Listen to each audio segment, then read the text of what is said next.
And away we go. It's another edition of the Arrowhead Pride Editor Show. My name is Pete Sweeney. I'm the editor-in-chief of arrowheadpride.com, joined once again by my esteemed executive editor, John Dixon, back from seeing every crevice that this beautiful country has to offer. How was your time away from the football news cycle that never seems to stop here? Oh, it was fantastic. We had a couple of misadventures to begin the trip, but we had a really terrific time traveling through Texas and New Mexico on the way to Arizona, and all the sites there at the Grand Canyon and Salt River Canyon and the Petrified Forest. I could go on and on. We just really had a terrific time. Petrified Forest seems a little Harry Potter-esque. I don't know a lot about the real life Petrified Forest, but for what it's worth, John is being humbled here. I called John. I don't think he'll care if I share this. I called John on Monday to reset, get him back in the loop. And listening to our conversation seemingly was his beautiful wife, Terry, just wanted me to know over John's voice that he saved 3 lives on this trip by driving over treacherous ice, John, it sounded like. Yeah, the Google had taken us off of the highway because of a traffic slowdown that existed. It was right in front of us. We could see it. Yeah. And it had suggested that we take the outer road for 10 or 11 miles, I think it was. Mm-hmm. And, my whole life, I've seen signs that say bridge ices first or bridge may be icy or whatever. Never once have I seen one of those signs and then actually encountered an icy bridge. Well, it happened to me on this trip because they're on the outer road where there wasn't a lot of traffic running over it and temperatures were in the mid-20s.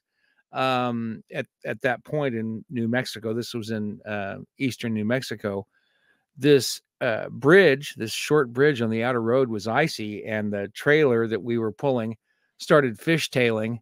It was kind of a scary moment. I don't think anybody was in danger of being killed, but if we could have flipped the trailer over, certainly, and that pretty much would have ruined our vacation, I think. Well, there you have it. The first editor show lesson from today: when you could take the road less traveled, go ahead and take the road more traveled. I think that's the way.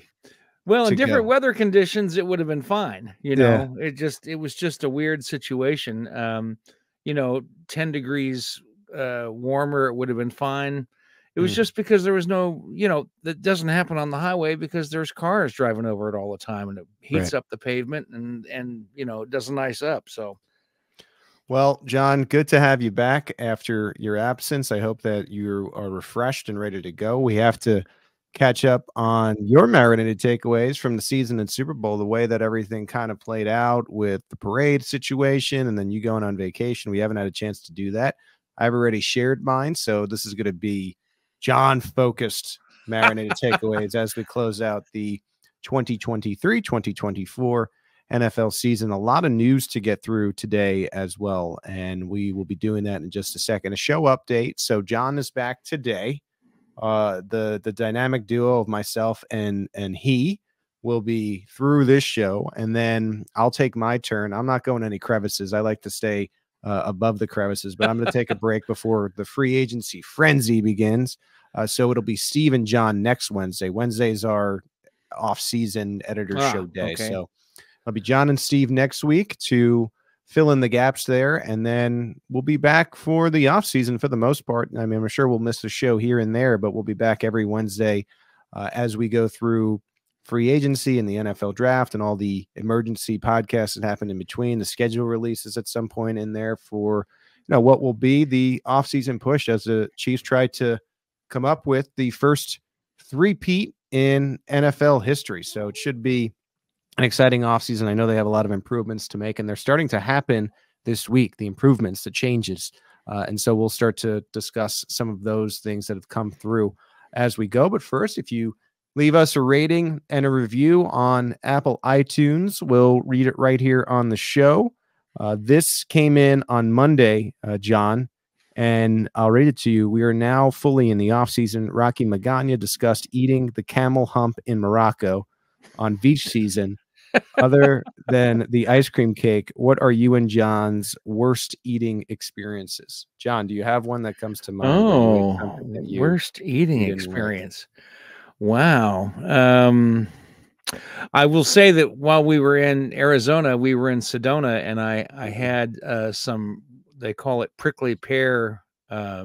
It's like the meat of a plant that they turn into honey and drinks. I had a margarita made with this stuff. You had a meaty margarita? Yeah, that's kind of, it was kind of scary. That sounds gross. But it was actually good. Oh. I was kind of surprised with myself that I actually tried it, but they brought around a little sample shot glass full, and I tried it and thought, well, that's pretty good. And I actually had that at 2 different restaurants while we were in Arizona. Okay. So that was actually a positive experience. Let me see, the worst experience. Well, I'll tell you, I'm not very adventurous.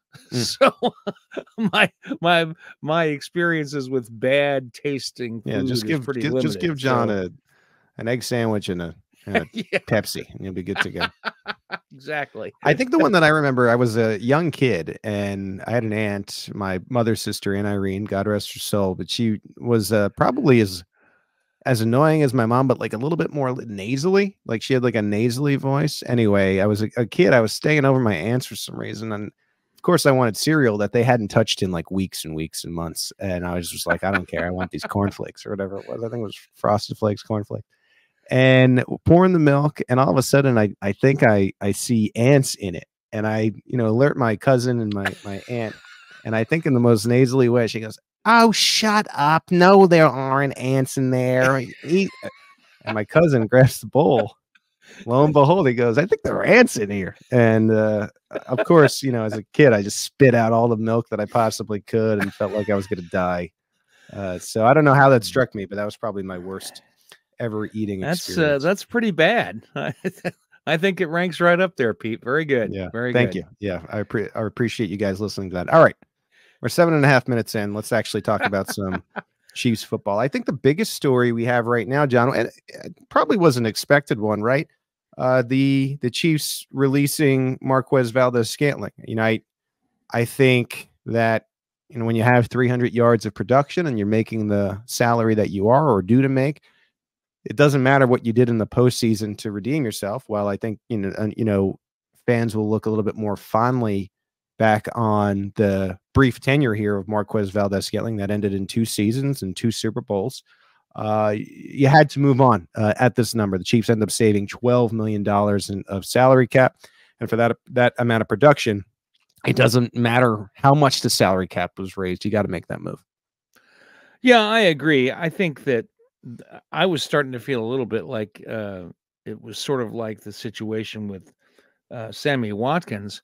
But Watkins, despite not having very much production and missing a lot of games, had more production than Valdes-Scantling has had during the regular season this year.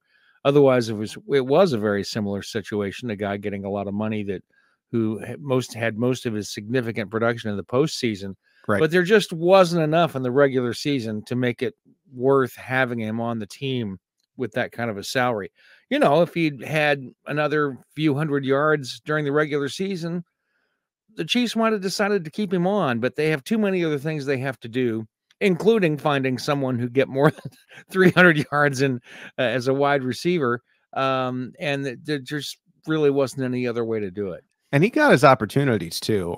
You saw the Chiefs playing him a lot early in the season and really could never gain that trust and consistent rapport with Patrick Mahomes. And for what it's worth, had a tough year, kept a good head on his shoulders. It seemed like it didn't lead to any problems in the locker room. In fact, if you really listen to the words of Rashee Rice, who ended up being the most important receiver for Kansas City in 2023, if it weren't for some of Valdes-Scantling's guidance, I don't know if Rice comes along as fast as he did. And kudos for the Chiefs to continue believing in MVS, and he came up big for them in the postseason. I was lucky enough to be in Baltimore. That was a really tough catch to seal the game. I mean, that was a 1-score game. You don't really know how that goes. I know that the defense had stifled the Ravens, and the key play was the Sneed would-be touchdown for Flowers and stuff. But it was a small margin, and that was a big catch. And of course, the touchdown in the Super Bowl. And there was another story that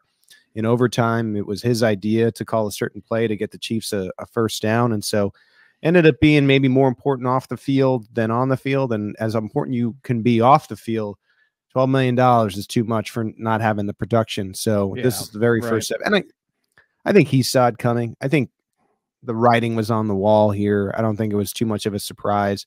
I know there had been some theories and some thoughts about him in Frank Clark fashion, maybe taking a pay cut to stay in Kansas City. I don't know. In covering MVS for 2 years, I was a little bit hesitant on that. I think he's going to try to make as much money as he possibly can. If you don't want to pay the number that he agreed to, he's going to find a better situation for himself elsewhere. And let me remind everybody here, as I usually need to do, John, it doesn't matter if the Chiefs say something like, oh, you never know, maybe he could be back. The Chiefs have a one-way exit door, and I don't see MVS making his way back to Kansas City. I think, people will be quick to be like, well, what about McCole Hardman? A little bit of a different situation to me. I think Hardman played a very specific role for Kansas City, and the Kansas City realized it can make the most out of him. I think Marquez Valdes-Scantling is going to be useful to somebody elsewhere. Not going to be making $12 million, but I just don't see him in any capacity making his way back to Kansas City.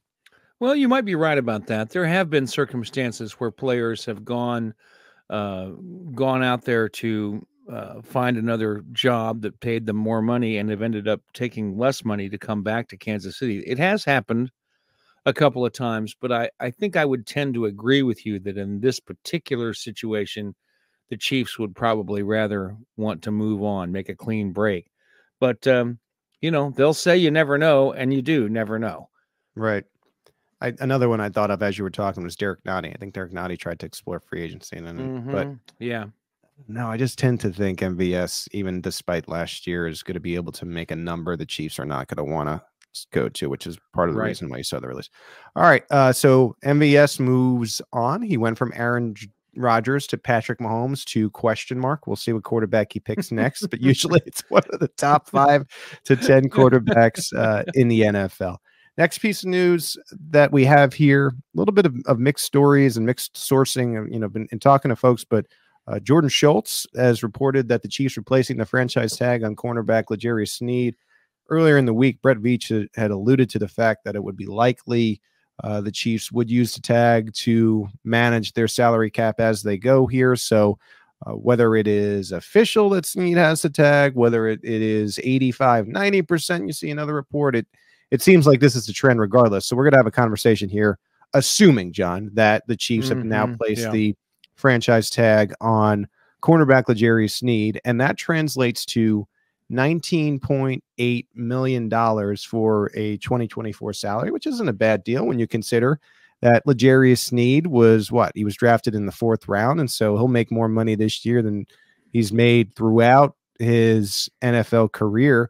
But again, I think it's important to look at this in the way that the Chiefs have been framing it. And that is the idea that this franchise tag is really, in the bare bones of it, buying the Chiefs time. It doesn't seem like they want to pay $19.8 million and have that against their cap. And it also sounds like I have felt, John, that they want to get this done as soon as possible when they figure out what they would like to do with it. The two scenarios seem to be they come to a long-term agreement on a number that Sneed likes, and it gives them less money than the $19.8 million for what would be the first year.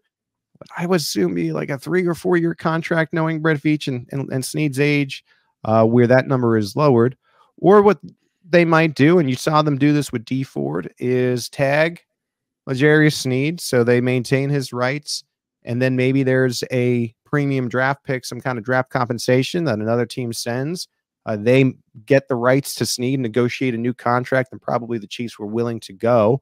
And the Chiefs try to continue nailing these darts at the defensive back position, because if you've seen them in these past couple of years, Trent McDuffie, Joshua Williams, Jalen Watson, Najee Johnson, Nick Jones. I mean, it's a deep room, and they're going to be facing another question and another salary situation with Trent McDuffie in a few years here. And who knows what direction they want to go in. So I don't know. That's my spiel on L'Jarius Sneed. If I'm guessing here, I think the most likely scenario is a tag and trade. But as you were alluding to in our last topic, John, I guess you really do never know about these things.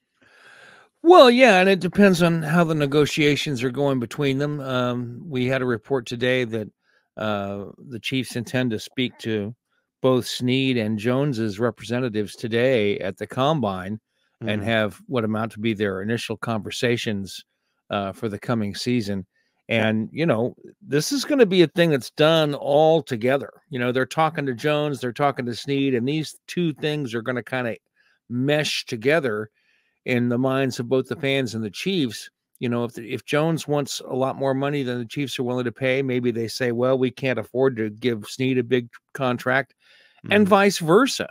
So, you know, this has been a topic of conversation for a few weeks now. Which of these players is more important to the Chiefs defense? And both of them play an outsized role. And it's entirely possible the Chiefs won't be able to get both of them on board at a number that will work for them. But maybe there's a way they can get both of them. And this is a means to try and maneuver the team through this particular set of rapids. And maybe they'll get through without overturning the canoe. I know next on our list here, John, after we get done with podcasting and the 17 other things we do, is putting up Jared Sapp's rundown of the salary cap and the updates. And so we know that while you're away in the Grand Canyon, the NFL ballooned the salary cap to a greater amount than maybe was expected, and that that's a good news for the Chiefs' flexibility. But there are also other factors that go into the salary cap. So generally speaking here, and we will put up Jared's update, which he did a really nice job with. But generally speaking here, when you consider Chris Jones and his situation, when we consider L'Jarius Sneed and his situation, and where the Chiefs' salary cap stands, wide net, what do you make of it? Well, there's a lot less money than we thought the Chiefs were going to have. I mean, even with this big increase, which amounted to like $30 million in the salary cap compared to 2022, to 2023. I'm still changing over from one year to the next year. I know. Me too. February, but we're going to be March soon. Yeah. Thank God for the leap year, because I'd like to figure this out by March. And yeah, the leap year buys me another day to figure that year thing out. That's right. So, they add $30 million, and that sounds fantastic. But less than a week later, we learned that, 4 of the Chiefs' 2021 draft picks are suddenly earning more money than they did before because of the proven performance escalators that are part of the league's contract with the NFLPA. And that took, in one fell swoop, $11 million away from the Chiefs' cap space. And then today, we had these moves releasing Valdes-Scantling and putting Sneed on the franchise tag. A couple of days ago, with the new cap number, we had $28.3 million going to the Chiefs' salary cap. Now there's 9.5. That's a pretty big difference in how much money's available. Of course, the Chiefs will have more moves to make. They always have the option of freeing up some space from Mahomes' contract, so on and so forth. But it's what seemed like a lot of money doesn't seem like a whole lot of money right now.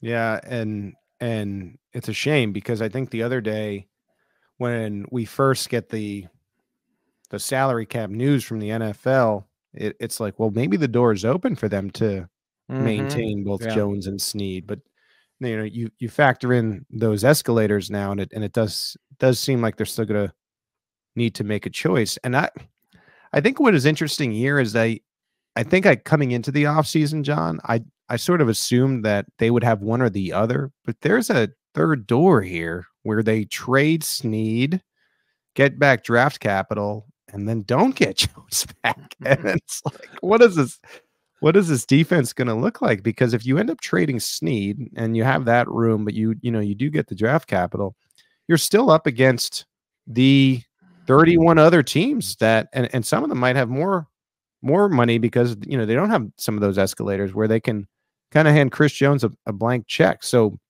what do you think, you know, as it stands here, and, you know, as you look at this salary cap situation from a bird's eye view, what do you think the chances are of the Chiefs not having either of these guys for the 2024 campaign? Well, I think it's a distinct possibility. I mean, this Yeah. is exactly why Steve Spagnuolo was brought to tears on the field after the Super Bowl when he said, you know, this defense is never going to look the same. I mean, the defense, a unit on an NFL team never looks the same the following season.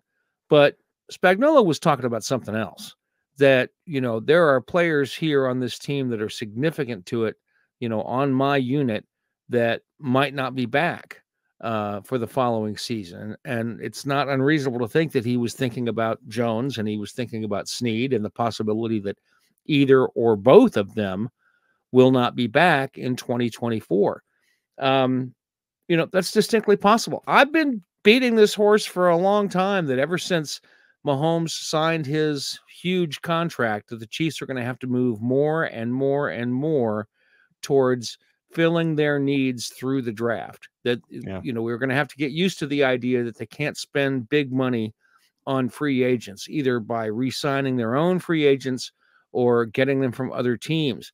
So at some point, I do expect that we'll mostly be talking about bringing players in through the draft. And I think we have seen that in the last couple of seasons, where general manager Brett Veach has made, you know, some big moves in the draft and done very well with the picks that he's had. And that may be the direction that we're headed here. But on the other hand, I think the Chiefs really do want to figure out a way to keep Sneed, and they really do want to figure out a way to keep Jones. Whether they can is the question of the hour. Yeah, I think as this news coming out about Sneed, like it does always make you want to go back and maybe adjust your prediction, because for a while I've kind of thought that the Chiefs wanted to keep Sneed. You know, those are the things I've heard. But if you really look at the tangible examples of this recent Chiefs era, and it's limited because, I mean, as great as it's been and as long as it's felt, it's still only 5 or 6 years here. But they let Charvarius Ward walk, and he was a pretty good player for them at the time. I'm not sure if their exact evaluation of the player he's become with San Francisco was maybe what they had at the time. I mean, that's something that we will never know, maybe until this whole thing is all said and done. But at the same time, it's a pretty close, I think, comp for what Sneed brings to the table. And there should be no lack of confidence in what they can do in drafting the defensive back position. They feel pretty good about their defensive backs coach and Dave Merritt. And Dave Merritt, I mean, you know, we get him once in a while. I've talked about that on this podcast, and he's a brilliant coach. You can see why his players would love him and they would play hard for him, and what he's done as far as the development. I mean, I think when his personal life affords him the ability to, he's going to make a good defensive coordinator for somebody. Remember, Steve Spagnuolo kind of came from that, like, defensive backs track. I mean, that's what he really likes as a secondary. Anyway, long story short, I just feel it's likely that Sneed has moved, and the Chiefs rely on, you know, what they've done well over these past years. And I don't know about Chris Jones. I think a lot of it with the Jones situation is out of the Chiefs' control. Like, is the Jones representation, you know, that we have faces to, are they going to play ball with Kansas City? And history has told me that they're not. And so I hate to say it, you know, and the reason why I'm thinking out loud here is so you can see my figuring without tweeting or Xing at PG Sweeney and getting mad at me. I don't know about the Chiefs keeping either of these guys, you know, at this stage. And that's the unfortunate reality. And that is one of the penalties of having success in the NFL. It's designed so that the same teams can't repeat, meaning, you know, as they do well, it's harder to keep the players and it's harder to replace them because you're drafting last, and there's a cap to how much money you can spend. So it ain't like MLB where you could just back up the truck and say, we're keeping Sneed and Jones forever. These are you can't win that way. So we will see how it goes. And as major news happens, I know Steve is ready behind the digital glass here to drop some emergency podcasts as we need them. And even though I'm off next week, if there's a big enough story, I'm gonna have John and Steve drop out the back signal, and I'll hop on here to talk about it. But I'm hoping that it's a relatively quiet week, just considering I haven't really taken a blow since like mid-July at this stage. But anyway, here we The go. Sween signal. I like that. The Sween signal. I was trying to think of a witty thing to say what that symbol would look like, but I'll get back. Maybe like a version of the Scott Van Pelt Sports Center with the glasses, but like long hair and instead of his bald head. Maybe that would be the symbol. All right. Need to get into our next topic, which is there could be new contracts on the way for Andy Reid and Brett Veach. Mike Florio is shocked about this. He can't believe it. He's got his O face on.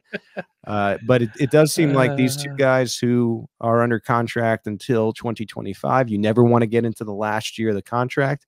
If I'm Clark Hunt and I'm trying to save money, why would you want to try to sign two guys after a potential three-peat? That's never been done. Now you're probably paying even more than you would now. And this is usually done quietly. This is very different than player contracts, and that you really rarely hear about the talks that are ongoing, and you find out after the fact. That usually comes from the organization that they reveal, okay, these guys are signed. But again, hate to be that guy, but another I told you so moment, more so for Florio than any of you guys who listen to us. Just like Andy Reid has Mahomes, he's been waiting for him his whole career. So should his health be fine, I think you're going to see him want to continue coaching and want to chase Belichick in a way. And before I let you talk, John, it was listed that Andy Reid is eighth, they believe, in head coach salaries. That'll be closer to one. And as it had turned out, Brett Veach, who relatively unproven at the time of signing, I know they just won a Super Bowl, but a lot of that was John Dorsey's work. But he was one of the lower paid GMs, and now will be up to be one of the, I'd imagine, top five, if not top one, top two, top three highest paid GMs whenever this comes down. Yeah, it's kind of unfortunate. We get so accustomed to knowing how much players make, or believe we know how much players like it. It's always kind of shrouded in some secrecy, but we have some kind of an idea. But we know nothing about how much coaches make. There's no salary cap. There's no reason for teams to give out what they pay coaches, and it'd be an interesting thing to talk about. Just as it is to talk about how much players make and what teams have to do to get under the cap. But this is a place where teams can do, just like Major League Baseball, anything they want with regard to their coaches. And I think this is a place where the Chiefs are going to spend some real money to keep these guys together, keep the team going. They just re-signed Spagnuolo to a new deal. I think Reid and Veach are both going to get deals that last 3 years, just like Spagnuolo did, and we'll be talking about this again in 3 years from now. Yeah, I don't know how Clark doesn't make them the highest head coach and GM. I just it's been so it's been long enough now, for 5 years, 3 titles, first back-to-back in 20 years. I don't know. Negotiations are hard because you have to be brutally honest sometimes about like what they're bringing to the table, and it's hard to wrap your head around the argument against them being that. And I think more so even than the titles, and I say it all the time, once you get to the Final Four in the NFL, I really truly believe anything can happen. And just being able to reach that point now 6 years in a row, it's incredible. I mean, it really is incredible. There's no talking about it that would be able to oversell it. That's kind of how I feel about the job they've done. So it'll be interesting to see how long the years are. That's what we will know. I don't think we will know the exact figures, but maybe there's a way we will if they are the highest paid. But fear not. I don't think, despite the Pro Football Talk rumors, that Andy Reid is going anywhere, and it seems like Brett Veach is going to be much more satisfied with his salary in a couple weeks to come. John, a quick one before we get into something more serious. Taylor Swift made Pop-Tarts for the offensive line during the year. Man, what a story. As it turns out, this came from Pro Football Talk as well. And believe it or not, this story has more truth to it than the Andy Reid retirement story. It seems very clear that the biggest pop star in the world made Pop-Tarts for the O-line. What did you make of this? Well, I love this story. I know a lot of people are put off by Taylor Swift, but I'm not. I love the attention that she's bringing to the team. I think it's disingenuous to complain that the coasts don't pay attention to flyover country, Sure, and then get mad when suddenly people are paying attention to us because Taylor Swift is in the box at the stadium. I mean, this is what we have been saying for years, that we want is for people to take the Chiefs seriously. And all this is doing is making it more possible for people to do that. And, you know, if it's fun for the team, I think that adds to the team's ability to win. So I think this is great. I'm not a fan of Taylor Swift's music. That's not part of the equation for me. yeah. I'm too old to be a fan of modern popular music. So, you know, just give me my Billy Joel and I'll be happy, you know, but I love that she's bringing attention onto the team. I just love that. First of all, love that you said Billy Joel. As I don't know if you knew this or not, but I love Billy Joel. Oh, Second really? of all, yeah, cool. Yeah, I'm from Long Island, of course. Right. We're, Oh, well, you know, we're next door neighbors. Yeah. Miami and 2017. Yeah. Second of all, I like that despite it being like a virtual billionaire, Taylor Swift is still baking. This isn't the first baking story. So she's baked the offensive line Pop-Tarts, and apparently she made cinnamon buns or rolls, one of the first. Travis Kelce. It just goes to show, like, people still like what they like, no matter how much success that they have. I'll tell you, John, like, I enjoy, this is a weird thing, but like, I enjoy a Yingling. I don't care if I'm the most popular NFL reporter on the planet. I'm on ESPN or NFL Network one day. Like, I'm still going to like a shitty old Yingling once in a while. And I imagine making sure that you stick with your roots is an important thing, and good for her for continuing to bake. And it seems like everything is going well. You know, as much as people thought it might be a distraction, you'll never be able to claim that, because they went and won the damn Super Bowl. And I'd contest that Travis Kelce played his best ball in the postseason. So, and apparently gave an amazing speech at halftime of the game. Yeah, he knocked over the bike or something in the locker room before the game and at halftime. Yeah, and so you got to think that Taylor has a role in that as well. I have to ask you now, what are your top Billy Joel songs? So I'd love to know what you think are his best songs. Well, so as it turned out, this was a tough situation, but I mean, it was a necessary one. I had to give up Remix to Ignition in my by R. Kelly as my karaoke song. So I had to find a replacement for it. And so it's been Piano Man. I love Piano Man. Yeah. Of course, New York State of Mind. I like Uptown Girl. We Didn't Start the Fire. I mean, I'm naming the hits, but yeah, Piano Man tends to be my karaoke song. So if we were to go and do Arrowhead Pride staff karaoke, which we have not tackled yet, we've done a few get-togethers and happy hours, but that would be the first song up that I would go with. Well, right. I love Angry Young Man, and okay, go ahead. That's one of my favorites. I love The Ballad of Billy Kid. I think that's an amazing piece of music. I'm also a big fan of about a dozen Billy Joel songs, but those are the two that come to mind right off the top of my head here. Yeah, this is cool. Well, this will be something we'll have to talk about, and we'll do maybe some more podcast content on this. Yeah, the second week to June to like mid of July, we have nothing to talk about. So maybe we can have a Billy Joel off or something. All right, final two news stories, and these kind of oddly enough fit together. Not as fun as Taylor Swift and Pop-Tarts, but the NFLPA report cards came out today, and once again, just not good notes on Kansas City. You know, another way to say it. We thought they were bad last year. This was the complaints about head trainer Rick Burkholder in the locker room and the facilities and so on and so forth. The Chiefs were 29th last year. They actually managed to be worse somehow this year.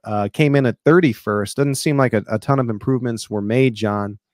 And these NFLPA report cards, they drop during the combine week, so they can have this press conference at the scouting combine.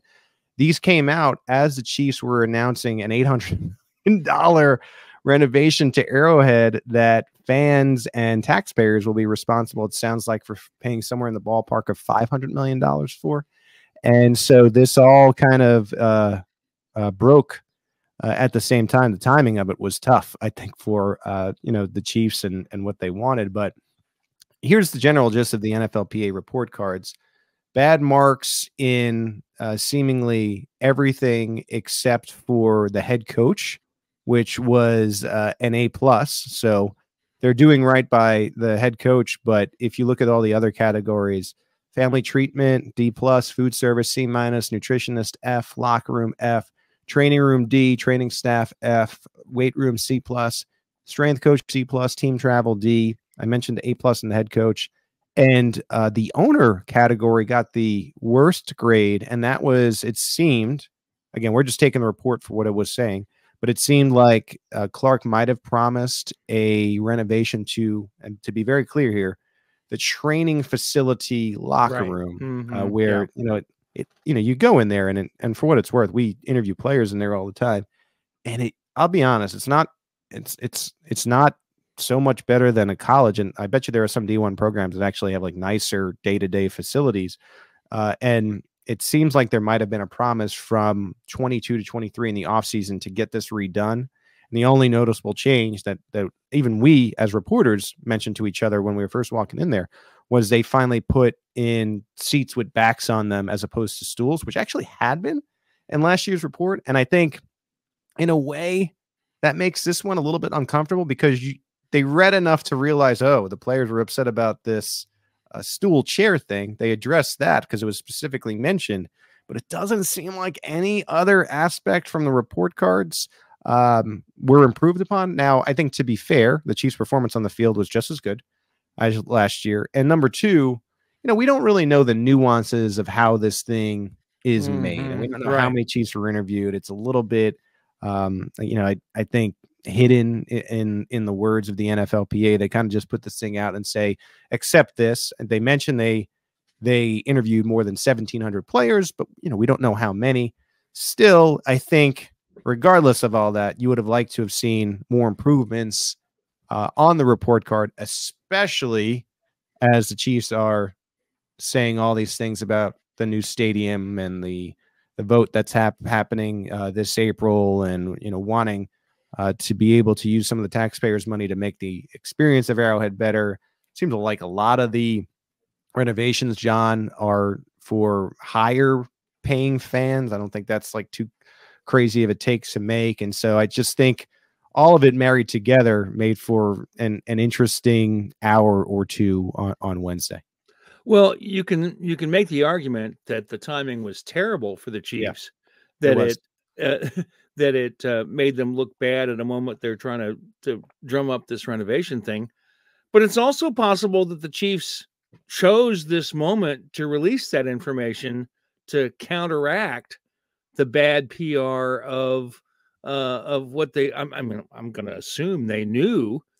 Ahead of time, before we did anyway, that they were going to get this bad report from the NFLPA. And maybe the whole point of putting this thing out there was to help mask that. That's entirely speculation on my part. I feel it's important to note that I'm just jamming here. But that's always a possibility that they look at it that way, that, well, this is the time to put that out there. Or maybe it was just a coincidence. It's just that coincidences do happen occasionally, and this could be one of those. It's kind of unfortunate, but I definitely felt last year that the NFLPA hadn't been, once we knew a little bit more about the process that they used to get the information, I felt like the NFLPA hadn't been very scientific about it. Right. And, I still kind of get that vibe from the deal, which might be unfair, but, we still really don't know that much about how it all fits together. I remember Andy Reid was pretty clear about, well, they don't really necessarily know what they're talking about when he was asked about it after those grades came out last year. And I myself felt a little more comfortable about what the Chiefs are doing after Reid spoke. But, if something like this is out there and people are talking about it, and there doesn't seem to be much change about it a year later, that's not a good look at all. Yeah. So, I don't want to, this is a very interesting report, and, I don't want to get into the specifics and weeds. I don't want to be like reported, but I think it is something that I'll share. Like some of these things that are in here, and I'm not going to name specifics or whatever, are things that I've kind of heard in passing. There are certain things with like reports where, you're on the record, off the record, and other times you're just kind of like chatting with people. And you know this, and whatever job that you do, you go out, your buddies, you talk shop, and some of the things that I've seen now on paper have kind of matched some like rumblings I've heard before. And so I hope there are aspects of this that the Chiefs take seriously. I know that the chairs were very clearly, to me, a reflection of last year's report. So we'll see what changes are made from, what would be the 2023 season to the 2024 season. All right, we have gone through the Chiefs news. I'm sure there'll be more of it as we go. We're weeks away from free agency, and that'll lead us into the NFL draft. So we are just beginning, as they say. But when we come back, it's been 2 or 3 weeks. These are the most marinated takeaways of all time from John Dixon on the Super Bowl and the NFL season. Stay with us right here on the Arrowhead Pride Editors Show. Back here on the Arrowhead Pride Editors Show, because of circumstances stemming from the end of the 2023-24 NFL season, we didn't have John for a couple weeks here. And I know it from the comments, some of your comments, you have been wondering, what are these marinated takeaways from executive editor John Dixon? Well, finally, we will learn them here today. And John, as you reflect on the 2023 season, what comes to mind first now that you've been able to take a step back and look at the season for what it was? Well, I'll pull back the curtain a little bit. It so happened that I wrote about some of this in this week's edition of the newsletter, which hit our readers' news inboxes this morning. So I'm giving you a little, pulling back the curtain a little bit on what the content of the newsletter today was about. I think, to me, this was all about the 2020 season and what went wrong in the 2020 season. I think the Chiefs learned a lot of lessons coming out of the 2019 championship. They thought they could just keep everybody and hashtag run it back. Yeah, you can't do that. You've got to keep building your team at all times, especially if you're a championship team, because the following year you're going to have a target on your back. Every other team is going to be working to improve to beat you. So you'd better be working to improve to be even better so that they can't beat you.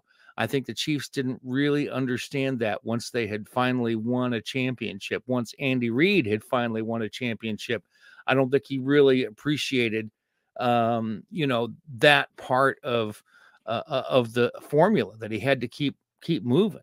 Another thing that I thought was a lesson from 2020 is that the team had fun these last 2 seasons. And I think that was something that was sorely missing in the 2020 season. When you've never won a Super Bowl, you've got nothing to lose. Mm-hmm. You can go there and be laughing and having a good time and be loose. And, I've read a lot over, a very long time covering football. I've read a lot of coaches and players talking about what made them successful in the Super Bowl. And quite a lot of them say that it's because they went into the game loose. Mm-hmm. And they weren't, all cinched up about everything. And that allowed them to play better when the big game came. And I think that the Chiefs weren't really there in 2020. I think they were all cinched up and very worried about everything. And it showed in the game. I think in that weekend as well. I mean, that was the same weekend that there was all some of that stuff with Britt Reed, and that was leading into the game. Yeah. Mm-hmm. I don't think that helped the circumstances. And I just think the offensive line was so depleted that it became very obvious early that was not going to be a game that the Chiefs were going to have the upper hand in. And it wasn't for lack of trying by Patrick Mahomes. He went crazy. It just seemed like the rest of the team was lifeless, stemming from maybe that off the field situation. And I think a little bit of the obvious factor that, Mahomes just wasn't going to have the time. I mean, they just didn't have the players to give him the time that he needed to win the game. And so, I think you're right, though. I've noticed that in Baltimore, when the Chiefs were up against it, and don't let people fool you now. everyone that week was like, this is Baltimore's year. There's no way they get out of this game without winning it. Like, and, when it came time for game day, a lot of the team, except for some certain positions here and there, a lot of the team was the same from the year before. And so I made the point, like, after the game, and just the feel of being there, of like, this was a lot of the Chiefs' second most important game that they've ever played, right? A road AFC title game, because they had just played in the Super Bowl in the past year. Right. And I think you could tell that even like as far as Jackson goes and the Ravens, this was the most important game, the one they had to win. And you could tell that there was like a palpable pressure. So I think as the Chiefs have won more and more, there's a little bit less of that pressure on the actual game day that is the Super Bowl. And like same thing with the 49ers. I know that they had some repeat players from 5 years before, but a lot of the team was new. This was and just seemed a little bit big, especially I think when it came to Brock Purdy toward the end of the game. He was brilliant all day, and I think he gave the 49ers a chance to win. But you could tell Mahomes had a little bit of a level of a comfort at the end of the game that you really didn't see from Purdy. I think especially when it came down like, this is it. You got to go win it, or you're not going to do it. And it just seemed like Pat was more comfortable, and that ultimately tipped the scale in overtime. All right, let's continue, John. And you actually touched on the third thing that I wanted to say that they learned in 2020 was how important depth was. Yep. And that was made so clear by the performance of a devastated offensive line in Super Bowl 55, when Mahomes was running for his life. But the thing that's amazing about this, and I think this is something that's important for us to discuss, is that they made it to the Super Bowl with 4 reserve offensive linemen. Yeah. That's frankly amazing. And that, sure, when it got to be 5 offensive linemen, that was the straw that broke the camel's back. And the Tampa Bay Buccaneers had clearly prepared to play that. They said after the game, oh yeah, we knew this was the way we could win this game, by attacking the offensive line. And they did, because all of a sudden it was 5 reserve players that were playing in unusual positions. And it was just too much for the Chiefs to overcome. And I think that made more important a lesson that they already had learned, that it was very important for the team to have a lot of depth, because it's so hard in the NFL to remain healthy at every position through the course of a season, particularly if you're a team that's playing deep into the postseason every year and you're playing, 21, 22 games in every season. You got to have guys to play when other guys go down.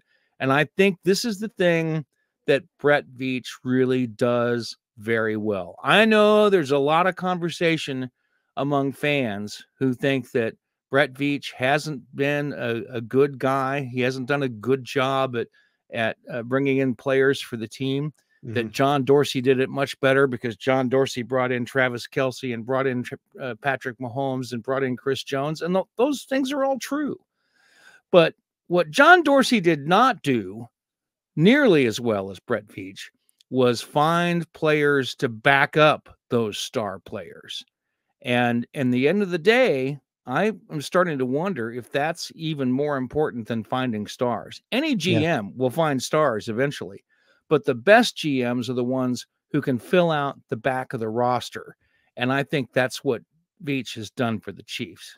Yeah, and a little sidebar story to that, and I think it's worth touching upon because it's relevant, was the last playoff start for Nick Allegretti before this year's AFC title was the Super Bowl in Tampa. Right. So for 5 years or 4 years, he was living with this idea that, like, am I ever going to even get to start another playoff game? That was miserable. And sure, he's been on all 3 teams and has 3 rings. He was one of the better backup interior guys in the league. But I think some redemption for him in that he was able to start in the AFC title game. And then I think even with his own brain, remembering, like, we don't want to be down to the 3rd string. I'm the 2nd string. We don't want to be down to the 3rd string in any position here. I know what that means.